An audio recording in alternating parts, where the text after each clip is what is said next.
Welcome to the Behind the Curtain podcast, your real-world guide to real estate investment and property management.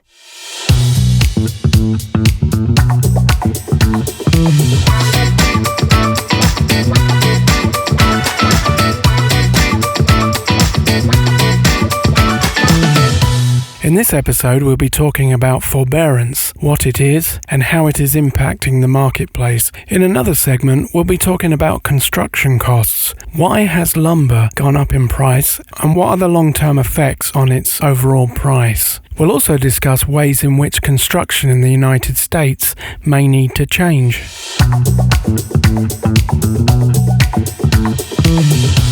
In this segment, we're going to be talking about the forbearance program, the foreclosure crisis that is inevitably facing Americans, that it's going to be beginning here actually in 2 days when the foreclosure moratorium ends on federally backed mortgages. Let's be clear about that. It's federally backed mortgages. If you've got a conventional mortgage with a lender, you probably didn't receive any benefit from the government's moratorium because those conventional loans and those lenders can do whatever they want to do.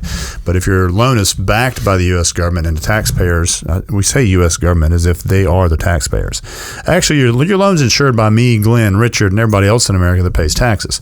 And if it is underneath that program, then you have a moratorium where they cannot foreclose on you for any circumstance, doesn't matter why, until after July 31st.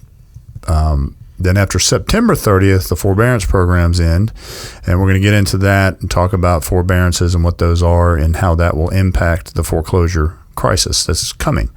Now, I say crisis, this is not 2008. I believe at the end of the day, you're going to have about 3% of mortgage holders, maybe 3.5%, facing foreclosure, and the majority of those will be able to pull themselves out of it. Back in the crash of 2008, you had tens of millions of people in foreclosure, and their homes were upside down in value. So we're nowhere near 2008, 2009. So anybody listening here, don't panic. Not only that, but the banks learned a lot about how to handle these situations with loan modification, short sales, etc. They learned a lot about that back in 2008, 2009 up through 12 and 13. So those programs are going to be a lot smoother than they were. You and I used to fight that battle every day. Yeah. And for those investors that are listening and you're mouth watering because you're thinking, oh, here we go, we're going to have a foreclosure crisis, we're going to be buying houses pennies on the dollar. Remember, the housing market is up almost 24%. Yep. Right? Since this, they expected a crash this year. Everybody expected a crash. I remember one specific genius real estate agent locally here in Memphis who said, no, it's not going to crash. It's going to go the opposite direction. And it did. It did exactly what I thought it would do because... It must have been me. I don't know anybody like that, do you? That's because you're from Britain. There are no people like that in Britain. Because I'm just saying. I don't know that person. But yeah, so I went the opposite direction. There's a varying list of factors that cause that issue, cause the growth, and there's different opinions about it. But at the end of the day, it went up 24%. So when the foreclosure process begins on a lot of these homeowners, there's the topic or the argument that they're just going to put it on the market. They've got, now with the increase of 24%, if you have a $200,000 house that you bought and have a mortgage on, your house is worth $240,000, $250,000 now. So you've got equity. So they'll throw it on the market and sell it for $235,000 quickly to get out of it and pay the bank off and stave off foreclosure. Because listen, when the foreclosure clock starts ticking, the bank doesn't care if you have a buyer, because they can take that home on the courthouse steps, sell it tomorrow, get all their money, plus make money. I know they claim they can't make money, but they're going to charge you legal fees, late fees, processing fees, foreclosure fees, and they will eat up every dime of the potential equity. And it'll go in the coffers of Bank of America or Citibank or whoever it is. It's not that they're going to return it. The only thing, if they sell that house for $149,000 and you owe $148,000, and by law, they're required to return that $1,000 to you because they've covered their costs, recouped their money. But the banks there's no way to put it.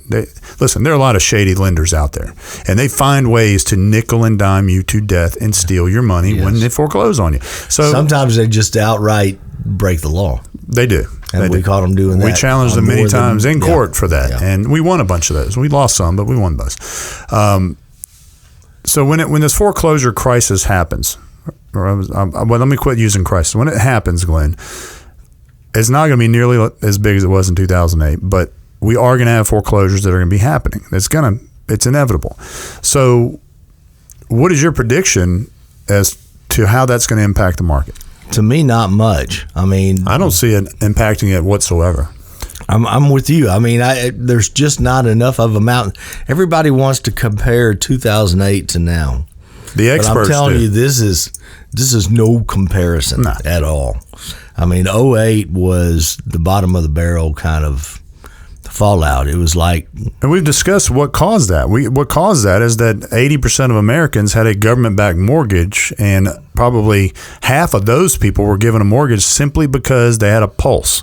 And that's our government's fault. They created that monster, and it eventually came home. And more than likely, we'll be doomed to repeat it, but that's not going to be in our generation. So my opinion is that this foreclosure issue is going to create some opportunity for some investors, maybe some guys that want to buy and flip property. I don't see us getting into a crash. I don't see us getting into a market that's going to take a deep dive. We may have a correction, 8%, 5%, 4%. Whatever it's going to be. But at the end of the day, I think our market's going to stay stable, and I believe the correction is going to come from these homeowners or banks that are foreclosing on property when they launch them off the courthouse steps. See, the sad truth of it is when people evaluate property and its price, foreclosures and all of that is included in that. So if you have 3 foreclosures in your neighborhood and your house is worth $300,000, but those 3 sold for $250 on courthouse steps, your value has now dropped because you have a comparable that has lowered your value. That was one of the worst things about the 2008 recession was the fact that you had people that woke up and had lost 40% of the value in their home, and they were working. And they were paying their mortgage, but they lost value simply because everyone else went under. So, my opinion is I think the market's going to stay strong as long as people continue buying. Interest rates are going to stay low.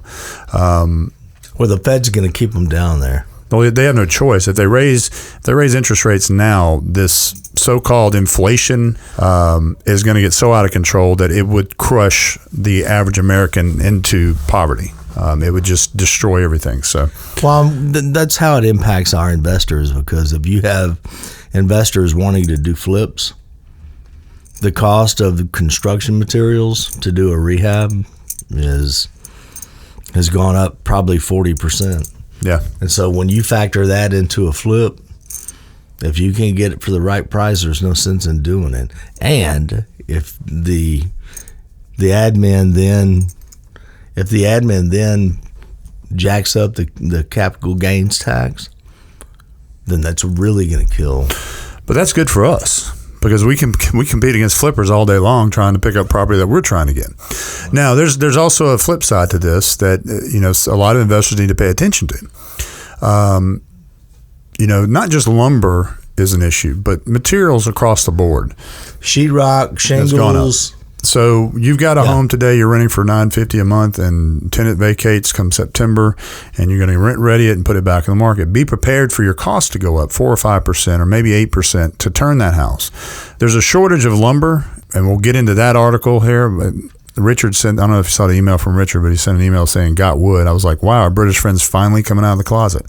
But let's not get off track. I want to continue down this path of what a forbearance plan is. So let's talk about a forbearance plan. Forbearance plan is where you go to your bank and say, hey, I cannot pay my mortgage. I'm 3 months behind, but in 2 months, I'll be back working and I should be able to get caught up. So what the bank does is take your past due amount and they just throw it up on a shelf, and it's no longer due temporarily for however long that forbearance contract lasts, 6 months, 12 months, 2 years, whatever it is. End of the loan. Could be anything. A lot of people jump into that out of desperation and don't really think about what's coming. because there is a day coming when your contract expires. The bank's going to send you a letter saying, okay, you owe us $7,000. You have until this date to clear this matter up or we begin foreclosure. Then once you go back to the bank to try and renegotiate that or maybe work out some kind of a payment plan, and they'll work out payment plans with you in some cases. But if there's a lot of equity in your home and there's already a lot of costs that is piled up, I don't know how they're going to handle that. I don't know if the banks are going to want to work with them, because I'm telling you, the lenders can make profit from foreclosure. I know they claim they can't, and they claim that it's detrimental, but Glenn and I watched screw people completely over. Oh, yes. Because Absolutely. there was an ability for them to make money. During the worst time of the crisis, was a 1 point something $billion in revenue that year. And I will assume that most of that was from all these different fees and garbage they picked up in the foreclosures that they conducted. We watched them purposely try to put people out of their house because there was an ability for them to sell that house and make some additional cash. Well, if somebody comes to you and says, "I'm going to sell you this note. It's $150. We're going to give it. We're going to sell it to you for $75,000. Okay, but the place is worth $150." And you're like, okay, I'll take that. And so you buy the paper, and then you turn around and start foreclosure proceedings against the owner. Because the original note is what you get back. So you can profit. But you buy, like you said, $150,000 mortgage, you buy for $75,000. Well, guess what? You're owed $150 on paper. So therefore you can sell it for $150 and make $75,000. So this garbage of the banks, they're all about the homeowner and the people. That's complete garbage. They're all about money. They have a license to steal from you. Now, I'm not saying that's all banks. We dealt with some very good banks, very good lenders that were very cooperative and worked with our homeowners. But your big ones, they robbed people blind. And we sat there and we sat there and saw some that went to jail. Taylor Bean and Whitaker. Yep. Taylor Bean and Whitaker took TARP money, illegally funneled it off. Okay, so they kept the proceeds from that. They ended up going under. Bank of America bought their assets for 50 cents on the dollar, which was my first case because it was an old man that owned a farm down in Mississippi. And when he was paying his money to Taylor Bean and Whitaker, and so when they went under, his auto draft got cut off. So all of a sudden, he's not paying his mortgage anymore. And he doesn't know it. So that was my first case. Right. Yeah. So, the forbearance issue is going to come. Those chickens are coming home to roost here in the next 60 days. And that's going to create foreclosure problems or foreclosure issues for some homeowners. I would like to think that the lenders learned a valuable lesson during the crash in 08 and 09. But unfortunately, I believe the greed of those lenders supersedes common sense and doing the right thing. So I still think we're going to have a good number of foreclosures coming, and there's going to be some homeowners in crisis, and there's going to be some adjustment of the market because of that. But at the end of the day, I think we're going to stabilize at the end of this middle 2022, into 2022. And then in 2023, we'll watch lumber prices and materials start coming down, and we'll get back to some kind of a normalcy in the housing market.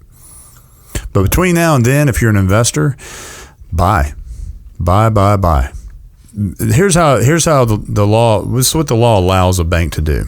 So if forbearance ends, let's say our forbearance ends, I'm on one and it ends July 31st. The bank's got to send me a notice that I have 30 days to pay this balance. So that puts me into August 31st. I don't pay it, then they send me a notice that I'm in default.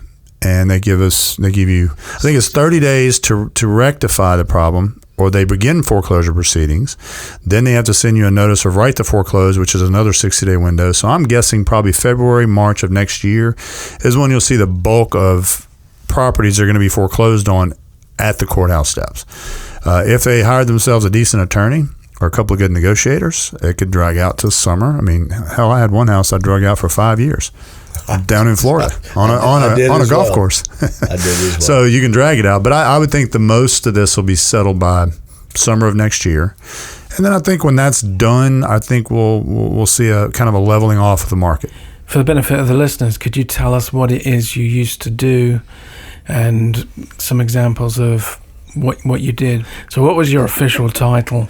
I moved up after Katrina. I ended up linking up with attorney Leonard Van Eaton and his son Chris Van Eaton, who brought me in because I'd done a ton of short sales on my own buying and selling of real estate. You know, I would find people in foreclosure. I would go to the bank, make the bank an offer, negotiate the short sale, and then I would put the previous homeowner back in as one of my tenants and give them 12 months to either show you can keep the house or not. And then I would sell it back to them, or I'd keep it as a rental and they could stay there forever as long as they paid on time. In retrospect, that was a dumb idea because I ended up evicting most of them because they couldn't pay for it to begin with. But I was buying real estate left and right. We ended up at 40 houses in New Orleans in just under a year doing this process. But that led me to, when I got to Memphis, it led me to their office to help them deal with the short sale crisis because they had a title company.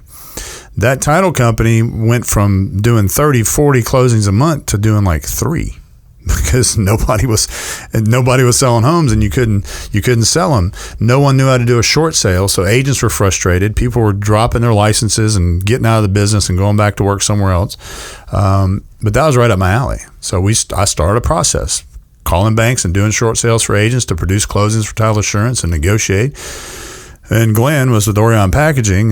He ran a couple of plants for them, and he retired. Walked in my office one day, his flip-flops and backpack. Goes, man, I'm bored. Can I help you do anything? And that was it. He was there every day since. So We went through a process where investors would come to us that have 7, 8 properties. Homeowners would come to us in foreclosure. Anybody that was in trouble with their mortgage, we understood the mortgage law. We understood the foreclosure law. We understood every bit of it. We could actually assist them in either saving their home, restructuring their loan. I helped a lot of investors walk away from 7, 8, 9, 10 mortgages with no recourse. It hurt their credit, but they had no recourse. They walked away. The debt they owed. I did a deal for, I'll say Mark Gasol was the buyer. I won't tell you who the seller was because he was in financial trouble. He was an ex-NBA player, and he had $1.2 million. We sold the house to Mark Gasol for $600,000, and the bank let the guy in foreclosure walk away from $600 and something thousand.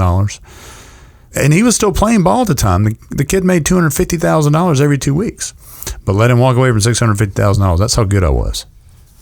Actually, I was shocked they did that. Anyway, but that's what we did. We helped anybody that was in trouble. I think we need verification of that. I can give you his number if you want to call him. I still got it. Let's get him on the next show. Yeah, we'll verify that. He's now out of the NBA. So that's all we did. And we have a level of expertise in that field, not because we're geniuses or we were trained to do it, because of what we went through for 3 years doing it. You know, it was a lot of trial and error. We got to the point where we would send out a letter to an attorney, and their first response was like crap, because they knew, right? We're going to wear them out. We're going to hit you every day with something in the mail. We're going to file this and file that, and we're going to wear you down to where you're just going to tell us, what do you want? They'd come to us and say, all right, what do you want? Well, modify the loan and we'll walk away. And they'd modify the loan, or they'd bring the homeowner current, they'd forbear, they'd do something and save the home. The smarter ones there would be somebody in that office I could call, and I could get them on the line, and they would work with me. The dumb ones were the ones that would say, well, screw you, just sue me. And we go, okay. That doesn't take a lot of work. There's an attorney not far from here, which said that to me on the phone, and you know what we did? We sued him. And a month later, he's calling me, man, can you let me out of this suit? Can you just drop me out of it? I'm like, no, nope. You said sue you, so guess what? You're sued and screwed. And I had many of them tell me, you can't do that. You're not an attorney. I'd say, I can do anything I want if I have authorization from a client, except for litigating in court. Yep. I can't do that. That's the only thing I can do. That was Leonard's job. Yep. So anyway, that's what we did. So when we talk about these things, we understand them. We do. And we've seen the dark and nasty side of the lenders. You know, they're not this sunny, rosy commercial you see on TV with, you know, a lady in a sundress skipping through the fields saying, I just got a mortgage, I love my bank. No, they're not. They're truly wolves in sheep's clothing. And their whole system's designed to make money off of you any way they possibly can. And even if that means bending the rules. If a lender forecloses on you and they charge you $20,000 in fees and blah, blah, blah, blah, a lot of those loans have mortgage insurance on them, which covers up to 20% of the equity of the property, right, or the loan. So not only do they get their money back, they also can file an insurance claim for other losses and have the PMI pay them for that. So I would challenge any banker, if there's a banker out there listening, to just call me, look me up online, get my cell phone, call me. I won't give it out publicly. And if you're willing to come on this show and explain to me how a lender isn't designed just to make money off the backs of those that are in distress. I mean, look at your NSF fees with banks. Who do they hit? The guy that doesn't have any money. The guy's got $10 in his account, spends $50 because he's out of gas, and boom, next thing you know, he's $180 in the hole. They don't do that to guys that got cash in the bank. They don't, NSF is no strings financing, right? Correct. Exactly.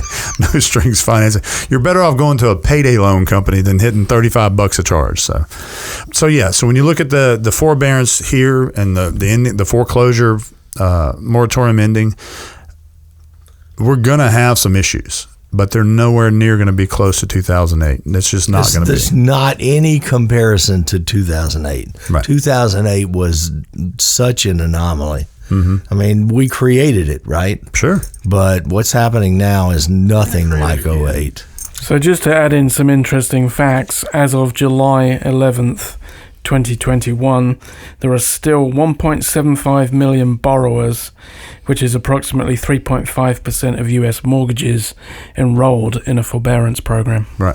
And I will tell you. Does that sound bad to you? No, not considering. 3.5%? In 2008, you had tens of millions of people, right? You're talking 3.5% of the population. And compared to, you got, what does it say, 1.7 million versus 10 million or 11 million. That's a big difference. That's not big enough to hurt or crush the housing market. Some areas maybe it hit harder, like Memphis may have a slew of foreclosures. Atlanta, there's certain areas that during the 08 crisis got hit the hardest. But I just don't see it as a real estate ending catastrophe as people predicted. I mean, I know we had investors telling us, the experts are saying we're headed for a huge crash and I'm going to sit on my money and wait until the market crashes, then I'm going to swoop in and buy up everything I can. Then 4 months later, they're calling me going, can I buy something? I'm like, I don't know how much money you got, because you're now 10%, 15% higher than you were 6 months ago.